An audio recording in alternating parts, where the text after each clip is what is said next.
दोस्तों, मैं हूं मोहम्मद अली जिन्ना। मेरे ही कारण भारत पाकिस्तान बंटवारा हुआ था।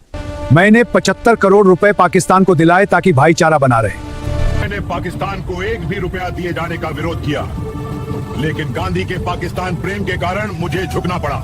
यह कहानी 1947 की उस तपती दोपहर से शुरू नहीं होती जब सीमा रेखा खींची गई थी, बल्कि इसकी जड़ें सदियों पीछे और हजारों मील दूर लंदन की उन गलियों में छिपी हैं, जहां एक नौजवान भारतीय अपनी पहचान तलाश रहा था। 25 दिसंबर 1876 को कराची के खारादर इलाके में एक बच्चे ने जन्म लिया। पिता जिन्ना भाई पूंजा एक संपन्न व्यापारी थे। उनका परिवार खोजा जाति से था, जिन्होंने सदियों पहले हिंदू धर्म से इस्लाम अपनाया था। उस बच्चे का नाम रखा गया मोहम्मद अली जिन्ना। जिन्ना बचपन से ही मेधावी थे और 1892 में वे वकालत की पढ़ाई करने लंदन चले गए। लंदन की आबोहवा ने जिन्ना को पूरी तरह बदल दिया। वे एक ऐसे अंग्रेज भद्र पुरुष बनकर लौटे जो नमाज से ज्यादा कानून की किताबों और सूट बूट की शान में यकीन रखते थे। लेकिन जब 1896 में वे भारत लौटे तो उनके पिता का कारोबार डूब चुका था। जिन्ना के पास न दौलत थी न पहचान, बस था तो एक अडिग आत्मविश्वास। उन्होंने बम्बई को अपना कार्य क्षेत्र चुना और जल्द ही शहर के सबसे महंगे और मशहूर वकील बन गए। उस समय के जिन्ना और 1947 के जिन्ना में जमीन आसमान का फर्क था। शुरुआती दौर में जिन्ना कट्टर धर्मनिरपेक्ष थे। वे भारतीय राष्ट्रीय कांग्रेस के सदस्य थे और गोपाल कृष्ण गोखले को अपना आदर्श मानते थे। उनकी देशभक्ति पर किसी को शक नहीं था। सरोजिनी नायडू ने तो उन्हें हिंदू मुस्लिम एकता का राजदूत तक कह दिया था। 19वीं सदी के अंत तक अंग्रेज समझ चुके थे कि अगर भारत पर राज करना है तो यहाँ की सबसे बड़ी ताकत हिंदू और मुस्लिम एकता को तोड़ना होगा। उस समय का बंगाल प्रेसिडेंसी क्रांतिकारी गतिविधियों का केंद्र था। बिहारी, बंगाली, हिंदू और मुसलमान मिलकर अंग्रेजों की नाक में दम कर रहे थे। तभी प्रवेश होता है लॉर्ड कर्जन का। 1905 में कर्जन ने एक चाल चली जिसे इतिहास बंगाल विभाजन के नाम से जानता है। अंग्रेजों ने तर्क दिया कि बंगाल बहुत बड़ा है और प्रशासनिक सुविधा के लिए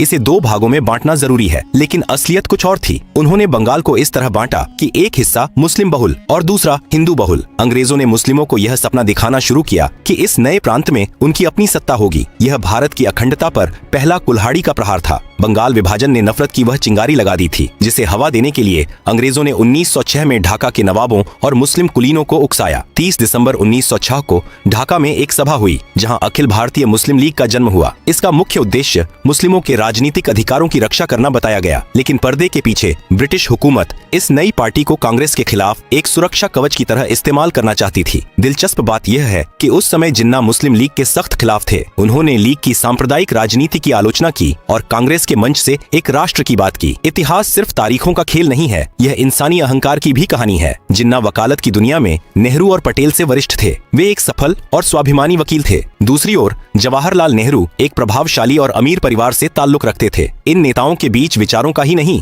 बल्कि व्यक्तित्व का भी टकराव था। जिन्ना को लगता था कि कांग्रेस में उनकी उपेक्षा हो रही है, जबकि नेहरू और पटेल की लोकप्रियता गांधी जी के सानिध्य में तेजी से बढ़ रही थी। 1909 के सुधारों के जरिए अंग्रेजों ने मुस्लिमों को पृथक निर्वाचन का अधिकार दे दिया, यानी मुस्लिम सीटों पर सिर्फ मुस्लिम उम्मीदवार खड़े होंगे और सिर्फ मुस्लिम ही वोट देंगे। यह वह दौर था जब भारत की राजनीतिक जमीन पर हम और वे की दीवार खड़ी की जा रही थी। जिन्ना अभी भी एकता के सूत्र में बंधे थे, लेकिन मंच तैयार हो चुका था एक ऐसे नाटक के लिए जिसका अंत करोड़ों लोगों के खून और आंसुओं से होने वाला था। प्रथम विश्व युद्ध की समाप्ति के बाद भारत की राजनीति में एक ऐसे व्यक्ति का प्रवेश हुआ जिसने न केवल आंदोलन का तरीका बदला बल्कि जिन्ना जैसे वैचारिक नेताओं की जमीन ही हिला दी। 1915 में मोहनदास करमचंद गांधी दक्षिण अफ्रीका से भारत लौटे। जिन्ना और गांधी दोनों ही वकील थे, दोनों ही गुजराती पृष्ठभूमि से थे, लेकिन उनके काम करने का तरीका बिल्कुल अलग था। जिन्ना बैठक कक्ष की राजनीति, कानूनी दलीलों और संवैधानिक चर्चाओं के कायल थे, वहीं गांधी जी ने राजनीति को बैठक कक्ष से निकालकर धूल भरी सड़कों पर ला खड़ा किया। 1916 में जिन्ना ने अपनी राजनीतिक सूझबूझ से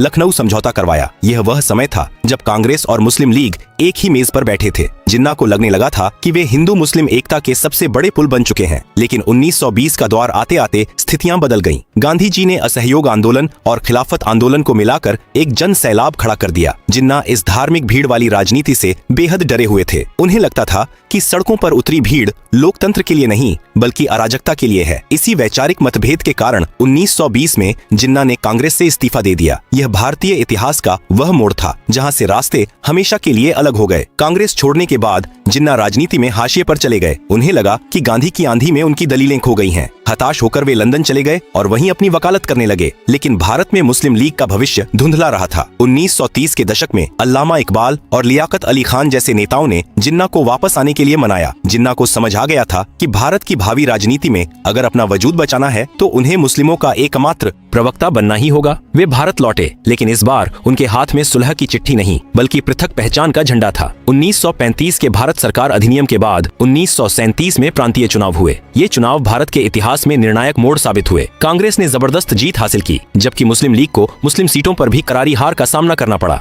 जिन्ना को उम्मीद थी कि संयुक्त प्रांत में कांग्रेस उनके साथ मिलकर सरकार बनाएगी, लेकिन जीत के नशे में चूर कांग्रेस ने लीग के साथ सत्ता साझा करने से इनकार कर दिया। कांग्रेस का तर्क था कि वे खुद ही मुस्लिमों का प्रतिनिधित्व करते हैं, इसलिए उन्हें लीग की जरूरत नहीं है। इस एक इनकार ने जिन्ना के मन में यह डर बैठा दिया कि आजाद भारत का मतलब हिंदू राज होगा, जहां मुस्लिमों की कोई सुनवाई नहीं होगी। 1937 की हार और कांग्रेस के व्यवहार ने जिन्ना को पूरी तरह बदल दिया। जो जिन्ना कभी शेरवानी पहनने से कतराते थे, अब वे कायदे आजम के रूप में उभरने लगे। उन्होंने एक खतरनाक विचारधारा तैयार करना शुरू किया। हिंदू और मुस्लिम केवल दो धर्म नहीं बल्कि दो अलग अलग सभ्यताएं हैं जो कभी एक साथ नहीं रह सकती। मार्च 1940 में मुस्लिम लीग के लाहौर अधिवेशन में पाकिस्तान प्रस्ताव पारित किया गया। जिन्ना ने अब स्पष्ट रूप से एक अलग देश की मांग रख दी थी। इसी दौरान सावरकर की हिंदू राष्ट्र की अवधारणा और अन्य संगठनों का उदय भी हो रहा था, जिसने जिन्ना के दावों को और खाद पानी दिया। अब लड़ाई केवल अंग्रेजों से आजादी की नहीं थी, बल्कि इस बात की थी कि उस आजादी का मालिकाना हक किसके पास होगा। सत्ता की यह भूख और सुरक्षा का यह डर अब एक ऐसी आग में तब्दील होने वाला था जिसकी लपटों में पूरा उपमहाद्वीप झुलसने वाला था। द्वितीय विश्व युद्ध के बाद ब्रिटेन की कमर टूट चुकी थी। लंदन में सत्ता बदली और लेबर पार्टी के क्लेमेंट एटली प्रधानमंत्री बने। वे जल्द से जल्द भारत को आजाद कर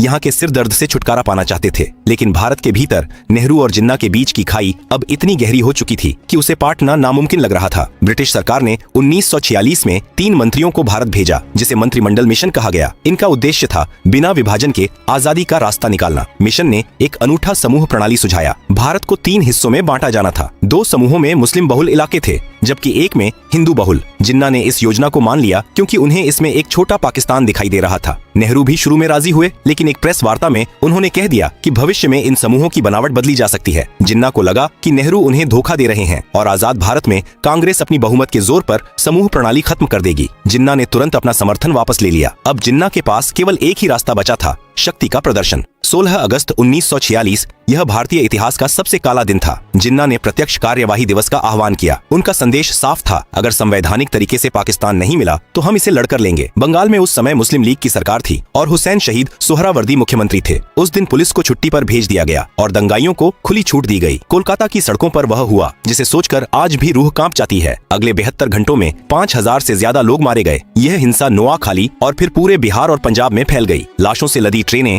और जलते हुए गांव इस बात की गवाही दे रहे थे कि अब साथ रहना संभव नहीं है। दंगों के बीच अंग्रेजों ने एक अंतरिम सरकार बनाई, जिसमें नेहरू प्रधानमंत्री और लियाकत अली खान वित्त मंत्री बने। यह सरकार नहीं बल्कि एक युद्ध क्षेत्र था। लियाकत अली खान ने वित्त मंत्री के रूप में नेहरू के हर फैसले में अड़ंगा लगाना शुरू किया। वे फाइलों को रोक देते थे और कांग्रेस के मंत्रियों को सहायक तक भर्ती करने के लिए लीग की अनुमति लेनी पड़ती थी। सरदार पटेल, जो अब तक विभाजन के सख्त खिलाफ थे, इस प्रशासनिक घुटन और सड़कों पर हो रहे नरसंहार से टूट गए। उन्होंने महसूस किया कि अगर हमने आज विभाजन स्वीकार नहीं किया तो पूरा भारत छोटे छोटे टुकड़ों में बढ़ जाएगा और हर दफ्तर में गृह युद्ध होगा। इतिहास अक्सर पूछता है कि गांधी, नेहरू और पटेल ने विभाजन क्यों माना। सच यह है कि 1946 के दंगों ने उन्हें यह एहसास करा दिया था कि जिन्ना अब पीछे नहीं हटेंगे। पटेल ने कहा था, अगर एक अंग में सड़न हो जाए तो पूरे शरीर को बचाने के लिए उस अंग को काटना ही पड़ता है। गांधी जी शुरू में इसके खिलाफ थे। उन्होंने कहा था कि विभाजन मेरी लाश पर होगा, लेकिन अंततः उन्हें भी अपने शिष्यों की विवशता और देश को जलते देख मौन स्वीकृति देनी पड़ी। अब तक यह तय हो चुका था कि भारत बंटेगा। सवाल बस यह था कि लकीर कहां खींची जाएगी और वह लकीर कितनी गहरी होगी। मार्च 1947 में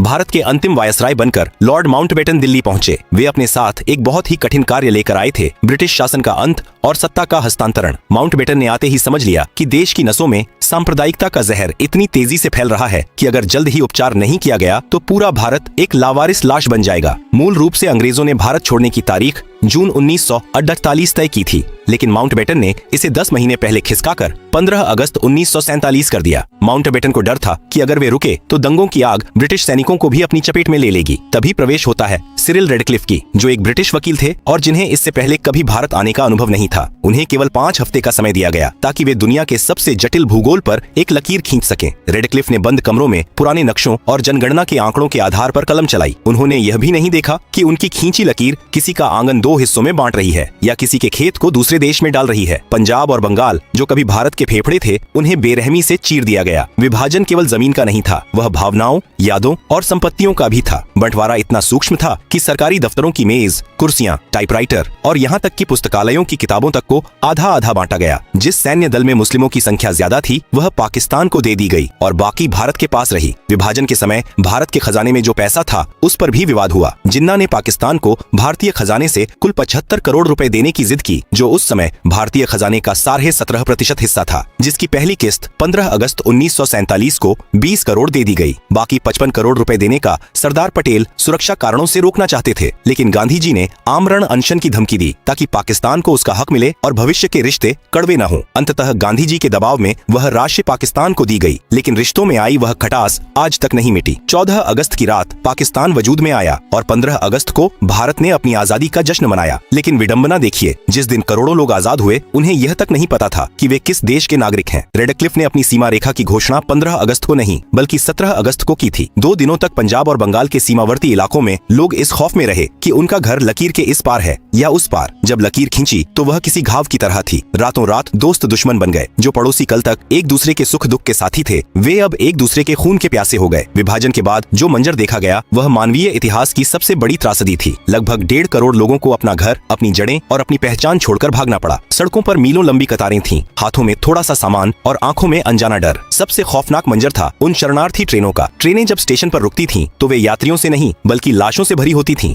डिब्बों पर खून से लिखा होता था, पाकिस्तान भारत को तोहफा। महिलाओं के साथ जो बर्बरता हुई, वह शब्दों में बयान करना असंभव है। लगभग 10 से 20 लाख लोग इस नफरत की भेंट चढ़ गए। किसी ने अपना बेटा खोया, किसी ने माँ, तो किसी ने अपनी पूरी विरासत। जिन्ना ने वह पाकिस्तान तो पा लिया जिसके लिए उन्होंने अपनी पूरी राजनीतिक पूंजी लगा दी थी, लेकिन नियति ने उनके पास समय नहीं छोड़ा। जिन्ना को लंबे समय से राज्यक्षमा थी, जिसे उन्होंने छिपा कर रखा था। उन्हें डर था कि अगर कांग्रेस या अंग्रेजों को उनकी बीमारी का पता चल गया, तो वे पाकिस्तान बनने का इंतजार करेंगे और उनकी मृत्यु के बाद योजना ठंडे बस्ते में चली जाएगी। विभाजन के महज 1 साल बाद 11 सितंबर 1948 को जिन्ना की मृत्यु हो गई। जिस देश को उन्होंने 2 राष्ट्रों के सिद्धांत पर बनाया था, वह उनके जाने के बाद ही अस्थिरता और संघर्षों के भंवर में फंस गया। उनके बाद के नेतृत्व ने उस धर्मनिरपेक्ष पाकिस्तान की छवि को पूरी तरह मिटा दिया, जिसकी बात जिन्ना ने अपने शुरुआती भाषणों में की थी। आज 77 साल बीत चुके हैं, लेकिन 1947 का वह घाव आज भी हरा है। नेहरू और पटेल की विवशता, जिन्ना की जिद्द और अंग्रेजों की चालाकी ने मिलकर एक ऐसा नक्शा तैयार किया जिसने न केवल जमीन को बांटा बल्कि दिलों के बीच भी कंटीली तारें खींच दी। विभाजन केवल एक राजनीतिक फैसला नहीं था, बल्कि एक प्रशासनिक और मानवीय विफलता थी। एक ऐसी जल्दबाजी जिसने करोड़ों लोगों को शरणार्थी बना दिया। आज जब हम आजादी की खुशियां मनाते हैं, तो हमें उन गुमनाम चीखों को भी याद रखना चाहिए जिन्होंने उस आजादी की बहुत भारी कीमत चुकाई थी। विभाजन का इतिहास हमें सिखाता है कि जब राजनीति धर्म और अहंकार के चश्मे से देखी जाती है, तो नक्शे तो बन जाते हैं, लेकिन इंसानियत हार जाती है।